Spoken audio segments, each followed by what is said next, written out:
আজ আমরা গোলাম মেহেদী হাসানের লেখা অনুভবে পরম সত্তা কবিতাটির গভীরে ডুব দেব। এটি আসলে এক গভীর আধ্যাত্মিক যাত্রার গল্প, সেই চিরন্তন খোঁজ যা মানুষ পরম সত্তাকে খুঁজে পাওয়ার জন্য যুগ যুগ ধরে করে আসছে। চলুন এই কবিতার পড়তে পড়তে লুকিয়ে থাকা সেই যাত্রার রহস্যগুলো এক এক করে উন্মোচন করা যাক। কবিতাটা শুরুই হচ্ছে এক সার্বজনীন আকুতি দিয়ে।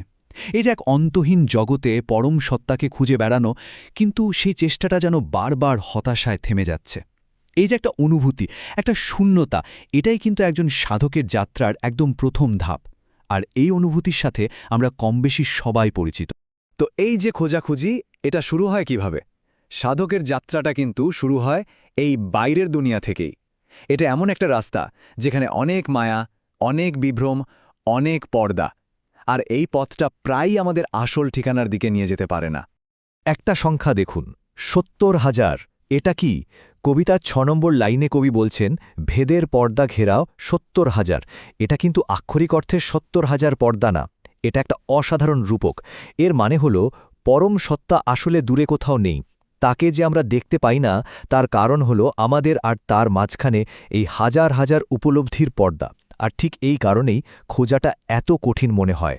তো আমরা সাধারণত খুঁজিটা কোথায়? ওই যে আকাশের দিকে তাকাই, কিংবা ছুটে যাই কোনো পবিত্র স্থানে, ধর্মগ্রন্থে খুঁজি, নানা রকম আচারানুষ্ঠানের মধ্যে খুঁজি।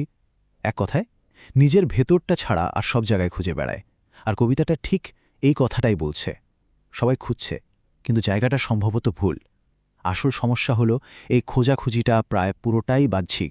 আর ঠিক এই জায়গাটায় কবিতাটা একটা অসাধারণ মোড় নেয়। এতদিন যে খোঁজাখুঁজিটা বাইরে চলছিল, কবি হুট করে সেটার দিক ঘুরিয়ে দিলেন। কোথায়? একদম নিজের ভেতরের দিকে। আর এটাই হলো এই যাত্রার সবচেয়ে বড় টার্নিং পয়েন্ট, দৃষ্টিভঙ্গির এক নাটকীয় পরিবর্তন। দেখুন, দুটো পথের মধ্যে পার্থক্যটা কত পরিষ্কার।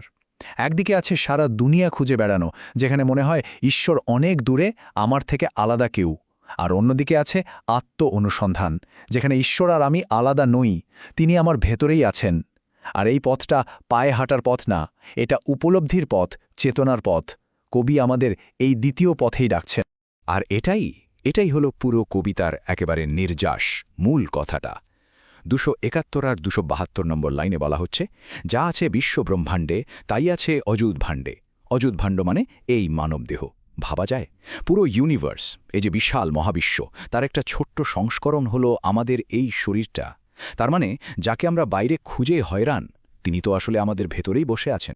এখন প্রশ্ন আসতেই পারে, তাই না? যে আচ্ছা, সত্য যদি আমার ভেতরেই থাকে, তাহলে আমি নিজে দেখতে পাই না কেন? আর ঠিক এখানেই এই জার্নির পরের ধাপটা শুরু হয়।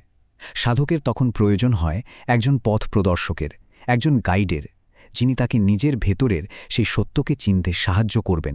কবিতায় এই গাইড বা পথপ্রদর্শককে বলা হয়েছে মুর্শিদ। তো মুর্শিদকে, তিনি হলেন একজন আধ্যাত্মিক গুরু। তার কাজটা কি? তিনি অনেকটা আয়নার মতো।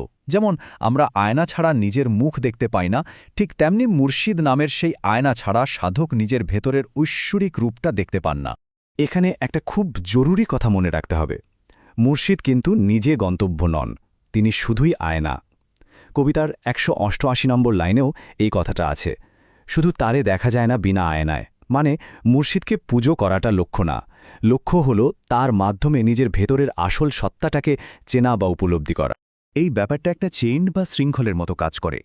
দেখুন, সাধক তাকান মুর্শিদের দিকে। মুর্শিদ কার প্রতিচ্ছবি দেখান? তিনি নবীর প্রতিচ্ছবি প্রতিফলিত করেন। আর নবীকে মনে করা হয় ঐশ্বরিক সত্তার সবচেয়ে নিখুঁত রূপ। কাজেই এই চেনটা ধরেই সাধক শেষ পর্যন্ত পরম সত্তার দর্শন পায়। তো এই যে ব্যক্তিগত উপলব্ধি যাত্রা, এখান থেকে কবিতাটা এবার আরও বড় একটা দিকে মোড় নেয়, একটা সার্বজনীন দৃষ্টিভঙ্গির দিকে, যেখানে সব বিভেদ, সব ভেদাভেদ মুছে গিয়ে একতার কথা বলা হচ্ছে। এই টেবিলটা একবার দেখুন, কি দারুণভাবে বিষয়টা বোঝানো হয়েছে। কবিতার ১৫৯ আর ১৬০ নম্বর লাইনে ঠিক এই কথাটাই আছে। কেউ তারে আল্লাহ বলে, কেউ বলে ভগবান, কেউ গড, কেউ ঈশ্বর বলে, একজনেরই শান। মানেটা কি? মানে হলো আমরা বিভিন্ন সংস্কৃতিতে, বিভিন্ন ধর্মে একই সত্তাকে কত আলাদা আলাদা নামে ডাকি, কিন্তু নাম যাই হোক না কেন, সত্তা তো সেই একজন। কিন্তু এই যে একতার কথা বলছি, এর ভিত্তিটা কি? এর ভিত্তি হলো আমাদের সবার উৎস এক। কবিতা পরিষ্কার বলছে আমরা সবাই আদমের সন্তান। তার মানে আমাদের আসল পরিচয় হলো আমরা মানুষ। আর তাই বিশ্বভ্রাতৃত্বের থেকে বড় আর কোনো নীতি হতেই পারে না। আমাদের উৎস যখন এক, তখন এত বিভেদ কেন? তো আমরা প্রায় আলোচনার শেষ পর্যায়ে চলে এসেছি। এতক্ষণ ধরে আমরা যা যা দেখলাম, মানে বাইরে খোঁজা, তারপর ভেতরের দিকে ফেরা, আর শেষে সবার মধ্যে একতাকে খুঁজে পাওয়া, এই সবকিছু মিলে এবার সাধকের চূড়ান্ত উপলব্ধিটা তৈরি হবে। আর সেই চূড়ান্ত উপলব্ধিটা কি? এটাই গোটা কবিতার সার কথা। 278 নম্বর লাইনে বলা হচ্ছে, নিজেকে যে চিনিয়াছে আল্লাহর দেখা পায় সেই জনে। কি সহজ আর কি গভীর একটা কথা। মানে ঈশ্বরকে খোঁজার জার্নিটা আসলে নিজেকে চেনারই জার্নি। যখন কেউ নিজেকে পুরোপুরি চিনতে পারে, তখনই সে ঈশ্বরকে খুঁজে পায়। এই চার্টটা দেখুন, এটা খুব সহজে বুঝিয়ে দিচ্ছে যে কোনটার মূল্য কতটা। বাইরের আচার অনুষ্ঠান বা কে কোন ধর্মের, এই বিভেদগুলোর মূল্য কিন্তু খুব কম। সবচেয়ে বেশি, সর্বোচ্চ মূল্য কিসের? আত্মোপলব্ধির, নিজেকে জানার। এটাই আধ্যাত্মিকতার আসল চূড়া। তাহলে শেষ পর্যন্ত আমরা কি বুঝলাম? এই যে পুরো জার্নিটা, এটা কিন্তু কোথাও গিয়ে পৌঁছানোর ব্যাপার না। এটা আসলে চেতনার একটা পরিবর্তন, একটা অভ্যন্তরীণ রূপান্তর। পৃথিবীকে, আর সবচেয়ে বড় কথা, নিজেকে সম্পূর্ণ নতুন একটা দৃষ্টি দিয়ে দেখার যাত্রা। শেষ করার আগে একটা প্রশ্ন রেখে যাই, একটু ভাবুন তো। যদি ঐশ্বরিক সত্তা সত্যি সবার ভেতরেই থাকেন, তাহলে আমরা প্রতিদিন যে এত মানুষের সাথে চলি, কথা বলি, দেখা করি, তারা আসলে কে? এই কবিতার ভাবনাটা যদি সত্যি হয়, তাহলে আমাদের একে অপরের প্রতি দৃষ্টিভঙ্গিটা কি একটু বদলে যাওয়া উচিত?